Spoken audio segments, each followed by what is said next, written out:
오늘 저는 이사야서 43장 18절에서 21절까지의 말씀을 가지고 새 일을 행하리니 라는 제목으로 여러분과 함께 은혜 나누기 원합니다. 세상에는 두 종류의 사람이 있다고 합니다. 하나는 과거를 살아가는 사람이고, 또 하나는 미래를 살아가는 사람이 있다는 것입니다. 저와 여러분은 미래를 살아가는 사람들인 것입니다. 미래를 준비하고 미래를 기대하며 오늘보다 내일이 더 나을 것을, 오늘보다 내일 하나님께서 우리에게 더 큰 축복을 주실 것을 믿고 살아가는 그런 사람들이라는 것입니다. 그런데 많은 사람들이 과거에 사로잡혀 살아간다는 것입니다. 과거의 잘못, 과거의 상처에 사로잡혀서 매일 과거만 이야기하는 것입니다. 그런데 여러분 주위를 보면 이렇게 항상 과거만 이야기하는 사람들이 있습니다. 옛날에는 이랬다. 이렇게 맨날 과거만 이야기하는 사람들이 있다는 것입니다. 그런데 반면에 맨날 미래를 이야기하는 사람들이 있습니다. 이렇게 될 것이다. 이렇게 이야기될 것이다. 이런 사람들이 있다는 것입니다. 여러분, 과거는 그 지나간 일들이기 때문에 그것이 우리에게 교훈은 될 수 있지만 그것이 우리를 붙잡고 있으면 우리가 나아갈 수가 없다는 것입니다. 그래서 성경은 뭐라고 이야기하냐? 항상 우리는 미래를 이야기하라라고 이야기한다는 것입니다. 오늘 본문 18절 19절을 같이 한번 읽어보겠습니다. 시작. 너희는 이전 일을 기억하지 말며 옛날 일을 생각하지 말라. 보라, 내가 새 일을 행하리니 이제 나타날 것이라. 너희가 그것을 알지 못하겠느냐? 반드시 내가 광야의 길을 사막의 강을 내리니 라고 기록합니다.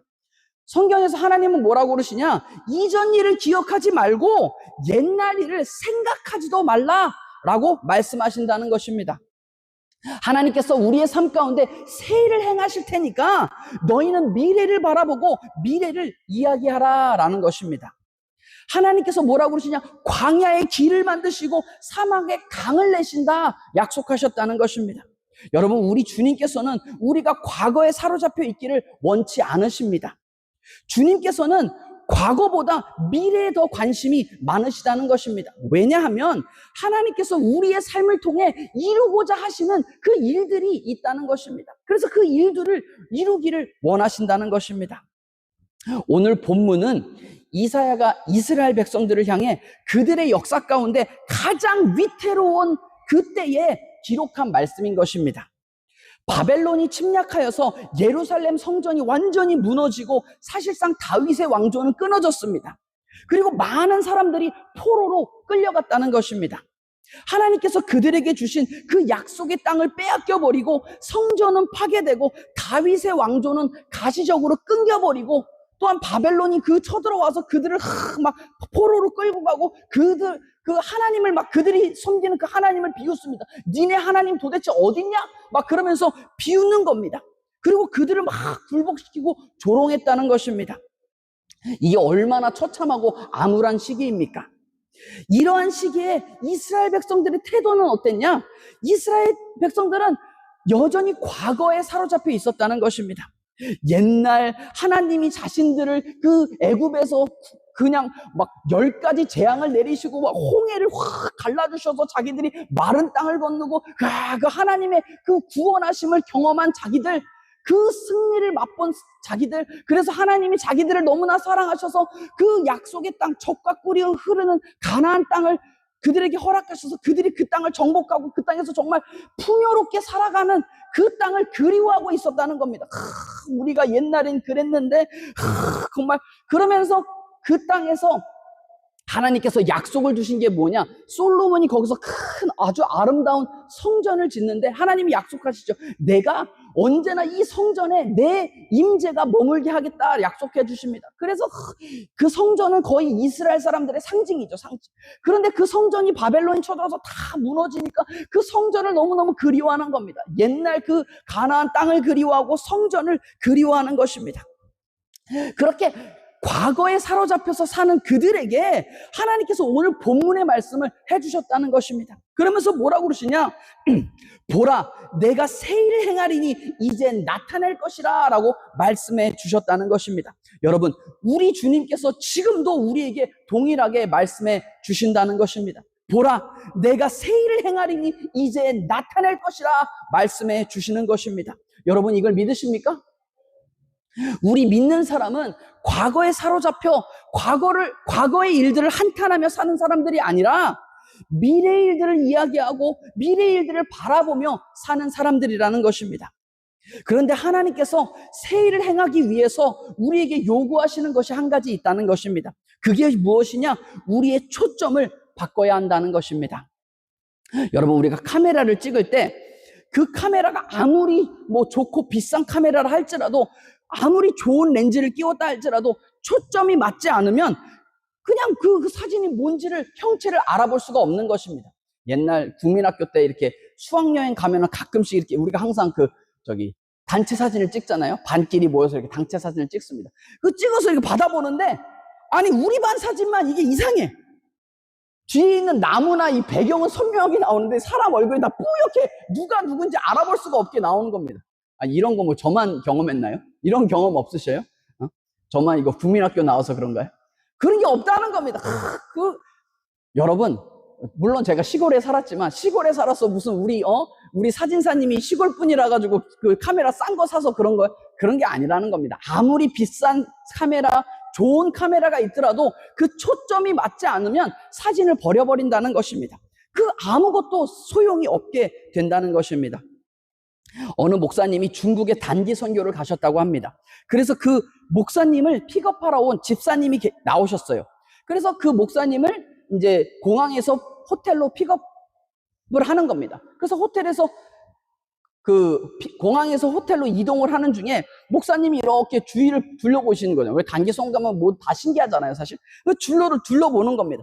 둘러보는데 저쪽에 이렇게 빨간 십자가가 이렇게 있더래요. 중국에는 이게 흔치가 않잖아요, 사실. 있어가지고 목사님이 너무너무 신기해서 봤더니 교회더래요. 그래서 목사님이 어이구 집사님 저기에 교회가 있네요? 그렇게 얘기했대요, 운전 중에. 그러니까 집사님이 깜짝 놀라면서 아니 교회가 있어요 여기에? 막 그러셨더래요. 그랬는데 이 집사님이 그러면서 뭐라고 하시냐, 나는 여기서 몇십 년을 살고 이 공항하고 여기를 진짜 숱하게 이렇게 많이 왔다 갔다 했는데 거기에 교회가 있는지 전혀 몰랐습니다, 그러시더래요. 그런데 그분이 눈이 나쁘고 그래서 이걸 못 본 게 아니라,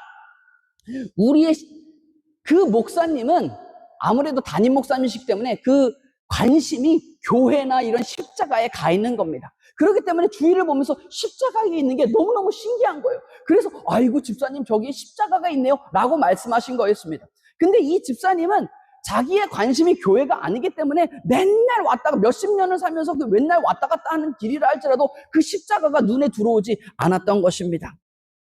여러분, 우리도 마찬가지라는 겁니다. 우리가 바라보는 초점이 잘못되어 있으면 우리가 아무리 앞을 보고 있다 할지라도 그 내일을 바라볼 수가 없는 것입니다. 하나님께서 지금 행하고 있다는 그 새 일을 바라볼 수가 없다는 것입니다. 여러분, 보이지 않기 때문에 우리 마음속에 소망이 생기지 않는 것입니다. 보이면 반드시 소망이 생기고 그대로 행동하게 되어 있다는 것입니다. 그렇기 때문에 우리가 무엇을 보고 있느냐가 굉장히 중요한 것입니다. 우리가 하나님이 하시는 그 새 일을 바라볼 수만 있다면 우리의 삶 속에 광야의 길을 만드시고 사막에 강을 내시는 그 하나님의 놀라운 축복을 경험할 수가 있게 된다는 것입니다. 그렇기 때문에 우리가 무엇을 바라보고 있는가, 우리의 초점이 어디에 맞춰져 있는가가 굉장히 중요한 것입니다. 여러분, 주님께서는 지금도 저와 여러분을 통해서 놀라운 일들을 이루시기 원하십니다. 여러분, 이걸 믿으십니까? 별로 믿으시는 분이 많이 안 계시는 것 같아요. 여러분 정말 믿으십니까? 저는 이것을 믿습니다. 믿으니까 목사 됐겠죠, 그죠? 하나님께서 우리 삶 가운데 새 일을 행하신다는 것입니다. 우리를 택하시고 우리를 불러주신 이유가 있는데 우리를 향한 원대한 하나님의 계획이 있으시다는 것입니다. 그 일들을 우리의 삶 가운데 이루어주기를 너무너무너무 원하고 계신다는 것입니다. 여러분, 저와 여러분은 결코 평범한 인생이 아니라는 것입니다. 하나님께서 우리의 인생을 들어서 한 시대를 이끌어갈 위대한 하나님의 사람들인 것입니다. 여러분, 하나님이 왜 쓸데없이 자신의 그 외아들을 우리를 위해 주셨겠습니까? 왜 쓸데없이 자신의 몸과 피를 우리를 위해 내어주셨냐 말입니다. 하나님은 실수가 없으신 분인데 왜 그러셨냐고요, 왜? 왜 그러셨냐? 우리의 삶이 하나님의 인생을 다 내어주고서라도 아깝지 않은 그런 인생이기 때문이라는 것입니다. 그렇기 때문에 하나님 우리의 삶을 한 사람 한 사람을 향한 원대한 계획이 있으시다는 것입니다. 저와 여러분은 결코 평범한 인생이 아닌 것입니다. 그런데 왜 우리가 하나님께 쓰임받지 못합니까? 우리의 초점이 잘못되어져 있기 때문이라는 겁니다. 아무리 비싼 카메라, 좋은 카메라라도 초점이 틀려지면 소용이 없는 것처럼 우리의 초점이 잘못되어 있기 때문인 것입니다. 하나님께서 우리의 삶에 새 일을 이루시고 계시고 그 원대한 계획을 이루시기 원하시는데 우리의 초점이 주님께 맞춰져 있지가 않은 것입니다. 여러분, 우리의 초점이 맞춰져 있지가 않으면 하나님께서 하시는 그 일들을 볼 수가 없다는 것입니다. 그러면 우리가 그 초점을 맞추기 위해서 뭘 해야 하냐? 첫 번째, 이전 일을 기억하지 말라는 것입니다. 따라해 보겠습니다. 이전 일을 기억하지 말라. 오늘 본문 18절 같이 다시 읽겠습니다. 시작. 너희는 이전 일을 기억하지 말며 옛날 일을 생각하지 말라라고 기록합니다. 과거에 성공을 했던, 실패를 했던 과거에 머물러 있지 말라는 것입니다. 과거가 중요한 게 아니라 오늘이 중요하고 내일이 더 중요하다는 것입니다. 우리의 초점이 과거가 아닌 미래로 초점을 바꾸라는 것입니다. 우리가 이렇게 앞으로 나아갈 때 앞을 보고 나아가지 이게 뒤를 보고 나아가면 어떻게 됩니까?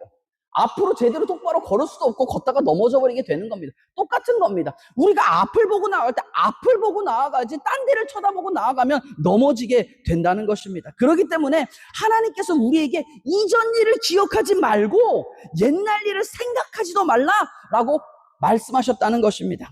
여러분, 과거에 내가 무슨 엄청난 일을 했던지 내가 어떻게 많은 실패를 했던지 그게 중요하지 않다는 겁니다. 주님께서 보시는 건 무엇이냐? 과거의 일은 다 지나갔다.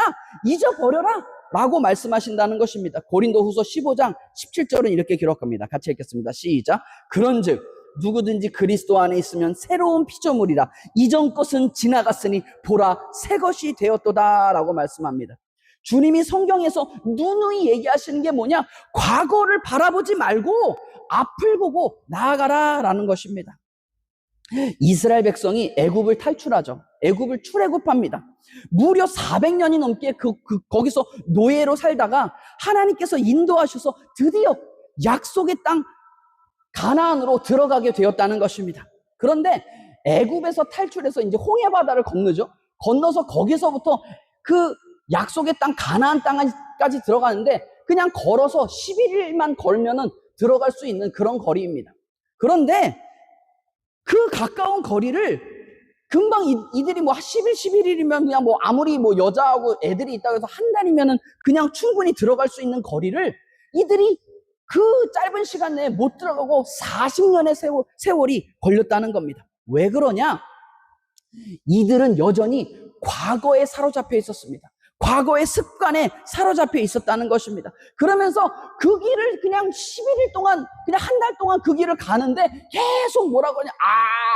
우리한테, 애굽이 너무너무 좋았다. 애굽에선 차라리 우리가 3일에 한 번씩 고기를 뜯기도 하고 그냥 물 마시고 싶으면 물 마시고 그랬는데 여긴 이게 뭐냐 그러면서 계속 과거의 이야기를 했다는 것입니다.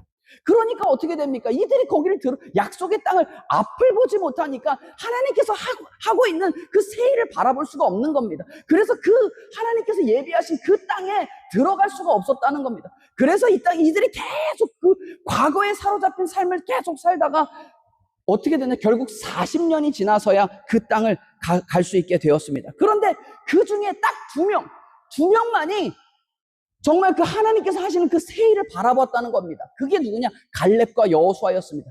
결국 다른 사람들은 다 그냥 그 과거에 사로잡혀서 그 광야에서 죽고 그 다음 세대가 그들의 자녀들이 들어가게 되었는데 결국 그 1세대 순위에 들어간 사람은 이 여호수아와 갈렙밖에 없었다는 것입니다.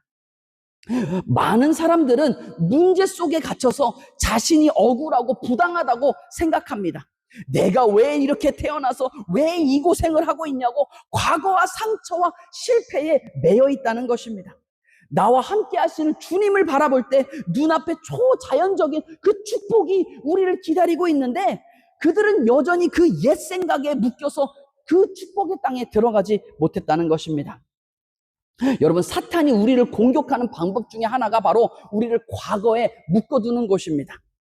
과거의 실패한 경험, 과거의 상처에 우리를 묶어놓는다는 것입니다. 심리학과 자기계발서에도 자주 등장하는 인도 코끼리 이야기가 있습니다. 왜 인도에 가면 코끼리가 많잖아요. 그죠? 인도에 가면 코끼리도 많고 어느 데 가면 막 코끼리도 태워줘요. 막 그런 데가 많은데, 근데 생각을 해보면 진짜 사람의 한 20배, 30배만한 그런 코끼리를 탈 수 있도록 조련한 거 아니겠습니까? 근데 무슨 강아지도 아니고, 강아지면 이리 와! 이렇게 해서 조련하면 되는데, 그 코끼리를 어떻게 조련하냐고요. 신기하지 않으셔요? 이게 신기하지 않으신 게 더 신기해요, 저는. 어쨌든. 아니, 그게 너무 신기하잖아요. 집채만한 코끼리를 어떻게 조련해가지고 이게 자기 조련사 말대로 끌고 가냔 말입니다. 그런데 그 비법이 뭐냐? 조련사들은 그래서 아기 코끼리만을 잡아와요. 아주 아기 코끼리를 잡아옵니다. 잡아와서 아기 코끼리의 발목을 그냥 이따만한 말뚝을 땅속 깊이 박아가지고 거기다 메어놓는 겁니다. 그러니까 아기 코끼리는 어떻게 해요? 처음에는 그냥 자기가 싫어서 그냥 몸부림을 치고 막 나가려고 그러죠. 근데 나갈 수가 없는 겁니다. 계속 자기 발만 아프고 나갈 수가 없는 거예요. 그렇게 몇 년을 묶어두는데 나중에 이 아기 코끼리를 사육하니까 이게 집채만하게 커진단 말입니다. 커져가지고 이제는 이 말뚝을 뽑아버리고 그 밧줄도 끊어버릴 수 있는 그런 힘이 있는데도 코끼리는 절대 도망가려 하지 않는다는 것입니다. 왜? 과거의 실패한 기억에 사로잡혀서 나는 이거를 끊을 수가 없어. 나는 도망갈 수가 없어. 그 과거에 메어버리게 되는 겁니다. 여러분, 사탄이 우리를 이 과거에 메어둔다는 것입니다. 우리에게 하나님께서 주신 그 능력과 엄청난 축복이 있는데도 우리가 그것을 누리며 살아가지 못하는 겁니다. 왜? 과거에 메어있기 때문이라는 것입니다. 여러분, 우리가 과거의 실패와 상처, 억울함에 매여 있으면 하나님께서 우리의 삶 가운데 새 일을 행할 수가 없다는 것입니다. 하나님은 우리의 과거의 아픔과 슬픔, 상처를 다 알고 계십니다. 그리고 그 슬픔을 기쁨으로 바꾸기 원하시고 그 실패를 성공으로, 좌절을 축복으로 바꾸어 주길 원하신다는 것입니다. 그렇기 때문에 우리가 과거에 사로잡혀 있는 것이 아니라 하나님이 새 일을 행할 것을 기대하고 바라보는 것입니다. 하나님께서는 반드시 우리의 삶에 좋은 일을 행해 주신다는 것입니다. 그래서 우리가 두 번째로 살펴볼 것이 무엇이냐? 하나님을 기대하라는 것입니다. 따라해 보겠습니다. 하나님을 기대하는 것입니다. 오늘 본문 19절을 같이 읽겠습니다. 시작. 보라, 내가 새 일을 행하리니 이제 나타날 것이라. 너희가 그것을 알지 못하겠느냐? 반드시 내가 광야의 길을, 사막에 강을 내리니 라고 기록합니다. 과거의 모든 아픔을 잊어버리고 하나님께 초점을 맞춘 다음에 어떻게 하냐? 광야의 길을 만드실, 사막의 강을 만드실 그 전지전능한 하나님을 기대하는 것입니다. 그 하나님을 바라보고 기대하라는 겁니다. 많은 크리스천들이 이렇게 생각합니다. 내 삶이 그렇게 뛰어나지는 않지만 그래도 그냥 그럭저럭 살만하다. 내가 그렇게 건강한 건 아니지만 그래도 죽지 않고 이렇게 살아있는 게 감사하다. 돈이 많이 풍족히는 없지만 그럭저럭 살아간다. 하나님 좋으신 분이니까 그냥 하나님 나에게 좋은 거 주시겠지. 그냥 내가 그거 감사하며 살아간다 라고 말한다는 겁니다. 여러분, 이게 어떻게 보면 믿음이 있는 것 같은데 이게 믿음이 아니라는 겁니다. 여러분 생각해 보세요. 하나님이 우리에게 복을 주시는데 이게 1유로 이렇게 주셔? 여러분, 하나님은 이 온 우주 만물을 지으시고 이 우주 만물보다 더 크시고 이 우주 만물을 다 소유하신 분이라는 겁니다. 하나님이 주실 때 무슨 1유로 째째하게 주시는 그런 분이 아니라는 겁니다. 우리 하나님은 사랑이 하나 없으시고 우리를 위해서 자신보다 더 아까운 아들까지, 그 외아들까지 내어주신 그분이 그 외아들과 함께 우리에게 뭘 더 안 주시겠습니까? 우리가 뭐가 부족하거든 우리에게 더 풍족히 주시는 분이라는 겁니다. 하나님 그렇게 째째한 분 아니라는 겁니다. 그러니까 내가 어디 좀 불편한데 그래도 살아있으니까, 여러분 이게 아닙니다. 그냥 우리가 병이 나을 수 있도록 기도하는 겁니다. 우리가 부족한 게 있으면 하나님 달라고 당당하게 기도하는 겁니다. 그러면 하나님께서 반드시 채워주신다는 것입니다. 그렇기 때문에 하나님이 하실 것을 기대하며 바라보는 것입니다. 그래서 하나님은 우리가 큰 믿음을 갖기 원하십니다. 믿음이 없이는 하나님을 기쁘시게 할 수 없고, 믿음이 없이는 우리가 그 하나님을 바라볼 수가 없기 때문이라는 것입니다. 여러분, 하나님을 기대하시기 바랍니다. 하나님을 기대하면 기대하는 만큼 주님께서 채워주신다 약속하셨다는 것입니다. 기대하면 기대할수록 하나님이 하시는 그 새 일을 보게 되는 것입니다. 많은 사람들이 점을 보러 다닙니다. 사주팔자 뭐 이런 거 보러 다니죠. 그리고 그것을 막 따라갑니다. 심지어는 뭐 한국에서 많은 교회 다니시는 분들도 많이 간대요. 저도 뭐 듣기만 했어. 갔는데 어떤 분이 이렇게 점을 보러 가셨는데, 이 점 보는 무당이 그걸 탁 째려보더니 그 무당들은 항상 이렇게 뭐 좀 이렇게 태도가 그래. 탁 째려봐. 그냥 이렇게 딱 이렇게 친절하게 안 보죠. 탁 째려보죠. 그리고 항상 반말을 합니다. 너! 그러면서 뭐라 그러냐? 너는 40살까지 가난하게 살 거야! 딱 그랬더래요. 그러니까 이분이 겁을 탁 먹잖아요. 그러니까 보통 그렇게 하면 겁을 먹는데, 이 사람이 겁을 처음에 탁 먹었다가 가만히 생각해 보니까 좀 희망적이더래요. 희망적이요. 그래서 이 사람이 오히려 기대감을 갖고 이렇게 물어봤답니다. 아니, 그러면은 내가 40이 넘으면은 나는 부자가 됩니까? 라고 그랬더니 점쟁이가 뭐라고 그러냐? 아니, 그때쯤엔 너는 그냥 익숙해져. 그랬답니다. 그냥 네가 가난하게 익숙해지더랍니다. 뭐 별 얘기 한 것도 아닌데, 여러분, 사람들이 왜 점을 볼까요? 물론 미래가 다 궁금하죠. 더 엄밀히 따지면 미래가 불안한 겁니다. 그래서 점을 보게 되는데, 그 뒤에 깔린 생각이 뭐냐? 우리에게 미리 정해진 운명이 있다고 생각한다는 겁니다. 우리의 삶 속에 A와 B를 선택해야 하는 그런 상황들이 많은데, 이 중에서 우리가 무엇을 선택하느냐에 따라서 우리의 운명이 달라진다고 생각한다는 겁니다. A보다 B가 더 좋다. 하나가 다른 하나보다 더 좋다고 그런 생각을 한다는 것입니다. 여러분, 우리의 삶 가운데 운명 그딴 거 없습니다. 제가 분명 말씀드립니다. 운명 없습니다. 없어. 왜 없다고 이렇게 자신 있게 말씀드리냐? 성경은 뭐라고 말씀하냐? 운명 같은 거 없다는 겁니다.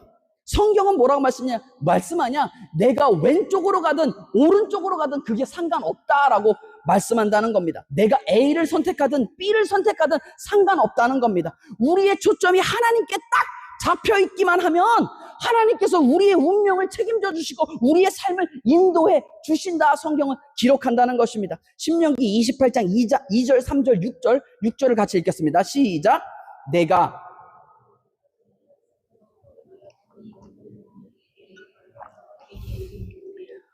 성읍에서도 복을 받고 들에서도 복을 받을 것이며 내가 들어와도 복을 받고 나가도 복을 받을 것이니라. 여러분, 이게 무슨 말입니까? 성경 말씀입니다. 사주팔자 그딴 거 없다는 말입니다. 우리의 초점이 하나님께 딱 맞춰져 있고 하나님의 말씀에 순종해서 살아갈 때 우리가 밖에서도 복을 받고 안에서도 복을 받고 왼쪽으로 가도 복을 받고 오른쪽으로 가도 복을 받고 도시에 살아도 복을 받고 시골 살아도 복을 받는다. 성경은 분명히 말씀한다는 겁니다. 여러분, 우리가 뭐 A, B를 선택한다고 우리 얼마나 달라지고 그게 중요한 게 아니라는 겁니다. 하나님이 우리의 초점이 하나님께만 맞춰져 있으면 하나님이 우리의 삶을 인도해 주신다. 우리가 어디를 가든 복을 받는다. 분명히 말씀하신다는 것입니다. 오늘 본문의 이스라엘 백성은 과거의 승리에 도취되어 있었습니다. 그들이 하나님이 그들을 친히 인도하셔서 어마어마한 기적을 통해서 그 애굽을 탈출하고 그 가나안 땅을 정복하여서 그 수많은 전쟁을 승리했다는 것입니다. 그리고 마침내 가나안 땅에 딱 들어가 살게 되었는데, 여러분, 우리가 과거의 상처에 머물러 있어도 안 되지만 과거의 영광에 머물러 있어도 안 된다는 것입니다. 내가 과거에 얼마나 잘했느냐가 중요한 게 아니라 내가 앞으로 어떻게 할 것인가가 더 중요하다는 것입니다. 항상 미래 이야기를 하며 하나님이 하실 일들을 기대하는 것입니다. 사람들이 흔히 라떼라고 하죠. 라떼는 말이야, 부장님이 퇴근하기 전에는 나는 절대 집에 가는 법이 없었어. 막 이런 말도 한다고 그럽니다. 예? 그게 무슨 말입니까?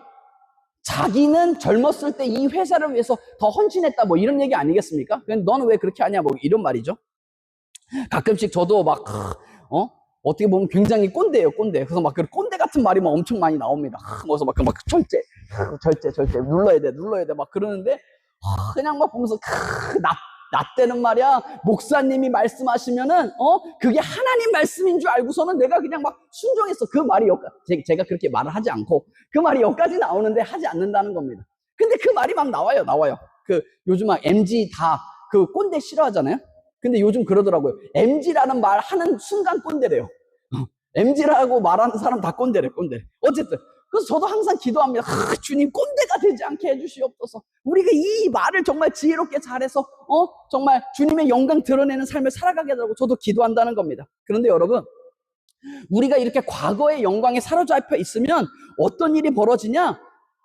남을 비판하게 된다는 겁니다. 내가 젊었을 때는 교회를 위해서 이런 일도 하고 막 저런 일도 했다라고 하면서 너는 왜 못하냐라고 비판하게 된다는 것입니다.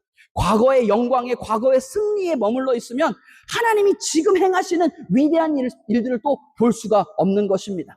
옛날에 성령 충만해서 내가 이런 일도 하고 저런 일도 하고 했다는 겁니다. 여러분, 옛날에 성령 충만한 것도 훌륭하지만 그보다 더 중요한 건 지금 성령 충만한 겁니다. 지금 옛날에 하나님 만난 것도 중요한데 지금 하나님 만나는 게 더 중요하다는 겁니다. 왜냐? 지금 우리가 주님께 쓰임받아야 하기 때문이라는 겁니다. 지금 아직도 우리의 삶을 향한 주님의 원대한 계획이 있기 때문이라는 것입니다. 주님께 초점을 맞추고 주님을 기대할 때 주님께서 우리의 삶 속에 지금도 새 일을 행하시고 장차 더 놀라운 일들을 우리가 보게 될 것이라는 겁니다. 그러면 하나님이 하실 일들을 기대하며 새 일을 보기 위해서 우리가 어떻게 해야 하냐? 우리가 철저히 죄에서 떠나야 한다는 것입니다. 18절에 너희는 이전 일을 기억하지 말라라고 이렇게 하셨는데 여기서 말하는 하나님께서 말하시는 이전 일이 무엇이냐? 그들의 죄를 의미한다는 것입니다. 이전 일을 기억하지 말라라는 말은 하나님께서 이스라엘 백성들에게 그들의 타락과 우상 숭배를 말씀하시는 것입니다. 이스라엘 백성들은 금송아지를 만들고 하나님을 떠났다는 겁니다. 그 외에도 수많은 우상들을 섬겨왔는데 사실 그 우상 숭배의 죄보다 더 큰 죄가 있다는 것입니다. 그게 무엇이냐? 그들이 하나님을 잊어버렸다는 것입니다. 살인, 강도, 우상 숭배 다 모두가 죄이지만 성경이 이야기하는 가장 중요한 죄가 있는데 그게 무엇이냐? 하나님을 잊어버리고 마치 이 인생이 내 거인 양 살아가는 것, 그게 더 큰 죄라는 것입니다. 하나님을 잊어버리고 살기 때문에 하나님께서 하시는 그 새 일들을 볼 수가 없는 것입니다. 그러한 죄에서 돌아서서 주님께 초점을 맞추고 회개하면 하나님께서 이렇게 하신다 약속하셨다는 것입니다. 이사야 43장 25절은 이렇게 기록합니다. 곧 나는 나를 위하여 내 허물을 도말하는 자니 내 죄를 기억하지 아니하리라 라고 기록합니다. 우리가 주님께 회개함으로 돌아서서 주님께 초점을 맞추면 우리의 모든 죄를 다 도말하시고 기억하지 않으신다라고 약속하셨다는 것입니다. 우리가 철저히 과거의 죄를 회개하고 과거의 잘못에 묶여있지 않기를 주님의 이름으로 축원드립니다. 그래야 하나님이 하시는 새 일을 볼 수가 있다는 것입니다. 마지막으로 하나님의 시선으로 나를 바라봐야 한다는 것입니다. 따라해 보겠습니다. 하나님의 시선으로 나를 바라봐야 합니다. 하나님이 하시는 새 일에 초점을 맞춘다는 말이 무슨 말이냐? 하나님께서 나를 만드시고 나를 부르시고 구원해 주셨다는 것입니다. 그 말은 하나님께서 내 삶을 통해 하시고자 하는 일들이 있다는 것입니다. 그 일들을 바라봐야 하는 것입니다. 그러면 하나님께서 우리에게 하시고자 하는 일들을 분명히 보기 위해서 어떻게 해야 되냐? 하나님의 시선으로 나를 바라봐야 한다는 것입니다. 여러분, 우리가 보기에는 내 인생, 사막과 같은 인생, 광야와 같은 황무지와 같은 인생으로 볼지 모르지만 하나님께서는 이 광야와 같은 인생에 길을 내어주시겠다. 이 사막과 같은 황무지 같은 이 인생에 강을 만들어주시겠다 약속하셨다는 것입니다.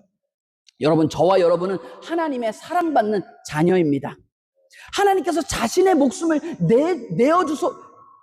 내어주어서라도 아깝지가 않은 그런 인생이라는 것입니다. 내가 조금은 부족해 보이고 남들이 나를 어떻게 평가한다 할지라도 나는 사랑받는 주님의 자녀라는 것입니다. 조선 태조 이성계와 무학대사의 유명한 일화가 있습니다. 어느 날 이성계가 무학대사에게 장난스러운 말로 이렇게 얘기했습니다. 허허, 대사의 모습이 꼭 돼지 같소라고 하니까 무학대사가 씩 웃으면서 왕의 모습은 마치 부처님 같습니다라고 답했다고 합니다. 그러니까 이성계가 의아해하면서 아니 내가 이렇게 약간 좀 농담조로 이렇게 좀 약간 험한 말을 했는데도 어떻게 당신은 그거를 반박하지 않고 이렇게 젠틀하게 말해줄 수가 있소라고 물으니까 무학대사가 이렇게 말했다고 합니다. 돼지 눈에는 돼지만 보이고 부처 눈에는 부처만 보이는 법이지요. 허허허라고 했다면 한 방 먹인 거죠. 더. 여러분 누구 눈에는 뭐만 보인다고? 우리 눈에는 우리 인생이 그저 사막 같은 인생 같고 광야 같은 인생처럼 밖에 보이지 않는다는 것입니다. 그런데 하나님의 시선은 다르다는 것입니다. 하나님의 눈에서 우리는 하나님의 눈에 넣어도 아프지 않을 하나님의 귀한 소중한 자녀라는 것입니다. 나 스스로는 내 인생이 광야 같고 사막 같다고 한탄할지 모르지만 하나님의 시선으로 나를 바라보는 순간 반전이 일어나게 된다는 것입니다. 하나님이 바라보실 때는 그 거친 광야가 그냥 광야가 아니고 이제 경부고속도로를 깔 그런 투자의 땅이라는 겁니다. 이제 내가 보기에는 우리 인생이 사막과 같은 인생이지만 거기가 하나님이 보실 때는 지금 강과 운하를 내어서 하나님의 기적의 강을 흘려보낼 노다지 땅이라는 겁니다. 그래서 하나님께서 그 강을 반드시 내셔서 하나님의 백성에게 마시게 하겠다. 오늘 본문은 기록한다는 것입니다. 여러분 믿음의 눈으로 우리 자신을 바라보시기 바랍니다. 그 순간 놀라운 하나님의 세일을 보게 된다는 것입니다. 과거를 잊어버리고 예수님께 우리의 초점을 맞추며 믿음을 가지고 하나님의 시선으로 나 자신을 바라보시기 바랍니다. 여러분 저와 여러분은 하나님께서 자신의 외아들 예수 그리스도를 내어주시면서 구원해 주시기까지 정말 그토록 소중한 하나님의 자녀라는 것입니다. 그러한 믿음 가지고 하나님이 하실 일들을 기대하고 바라보며 나아가시는 저와 여러분 되시기를 주님의 이름으로 축원드립니다.